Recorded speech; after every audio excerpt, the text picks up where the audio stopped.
Serial Ultraman merupakan salah satu serial tokusatsu populer yang juga banyak diminati oleh para penggemar. Diciptakan sebagai sinema hiburan, terkadang banyak logika-logika yang aneh sering muncul di berbagai serial tokusatsu. Mulai dari teori monster, perubahan, dan transformasi para Ranger, hingga berbagai alat dan persenjataannya. Hal ini juga sering terjadi di serial Ultraman.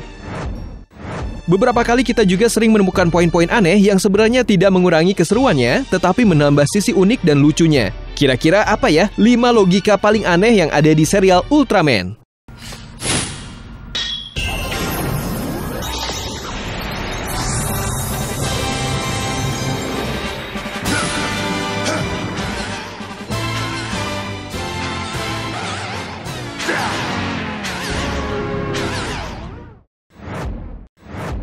Ultraman menghilang setelah bertarung.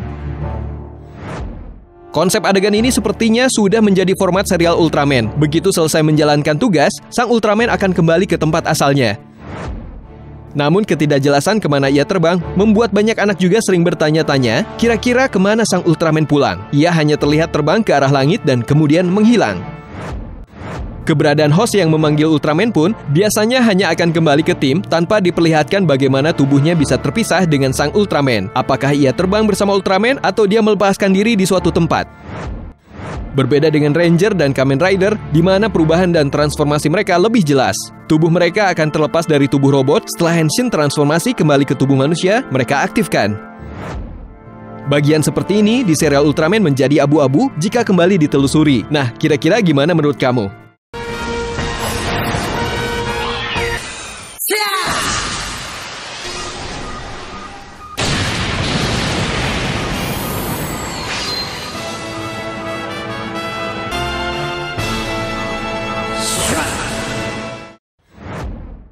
Monster tidak memiliki visi dan misi yang jelas. Berbeda dengan plot untuk serial tokusatsu lainnya, Ultraman bisa dibilang tidak memiliki monster yang hebat dan cerdas selain ukuran dan kekuatannya yang besar. Hal pertama yang dilakukan seekor monster ketika mereka berhasil turun ke bumi adalah berbuat kekacauan dan menghancurkan bangunan-bangunan yang ada. Kecuali untuk Ultraman Cosmos yang memang memiliki plot yang cukup unik dibandingkan Ultraman lainnya, yaitu melindungi hewan-hewan unik yang berpotensi buas dan membesar jika tidak dijinakkan. Selain itu, monster yang muncul tidak memiliki tujuan jelas dan terlihat kebingungan ketika muncul di bumi. Lalu kemunculan monster selalu saja terjadi di Jepang.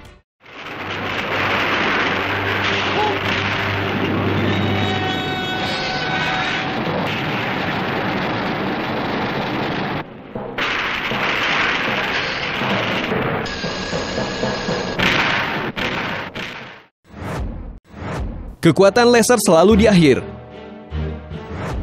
Keanehan yang satu ini mungkin sudah menjadi pertanyaan dari banyak penonton selama menyaksikan sinema Ultraman. Mode perkelahian Ultraman biasanya selalu sama. Mulai dari ketika monsternya datang, kemudian sang Ultraman melakukan beberapa kali saling serang dengan sang monster. Beberapa proses saling serang ini akhirnya menyebabkan kekuatan Ultraman menipis. Selanjutnya, sang Ultraman baru akan mulai mengeluarkan kekuatan lasernya dan monster akhirnya bisa ditaklukkan. Dengan waktu yang cukup lama, muncul pertanyaan, mengapa sang Ultraman tidak langsung mengeluarkan kekuatan laser di awal agar pertarungannya bisa lebih cepat selesai ya?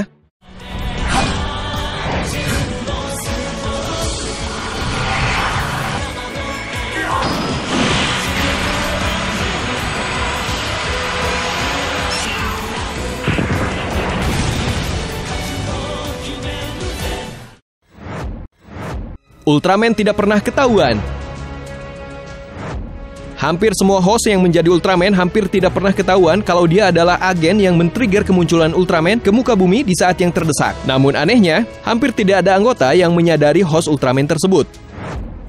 Terlebih saat agen tersebut selalu berasal dari anggota Special Task Force. Sepertinya tidak ada yang menyadari saat sang agen tersebut tiba-tiba menghilang.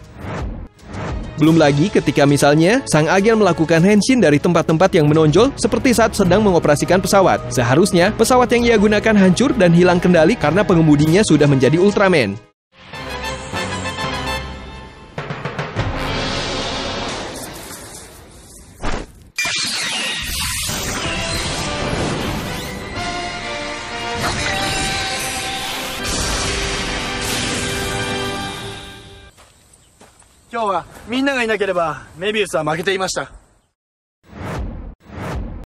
kota kembali seperti semula. Ketika monster datang dan mulai menyerang, hampir tidak pernah ada ketakutan warga yang terekam. Mungkin hanya beberapa kali ketika kemunculan monster di beberapa tempat yang sepi saja. Sedangkan di tempat-tempat padat penduduk seperti perkotaan, gedung-gedung yang dihancurkan oleh monster seperti tidak berpenghuni, tidak ada tanda-tanda kehebohan manusia di sana. Kemudian setelah pertarungan antara monster dan Ultraman pun, penampakan kota seolah seperti tidak terjadi apa-apa, seolah kembali seperti semula hingga kemunculan monster selanjutnya. Padahal monster yang muncul tidak hanya 1 dan 2 saja, tetapi selalu muncul setiap pergantian episode, dan penampakan kota tetap saja sama seperti sebelum dihancurkan. Aneh ya?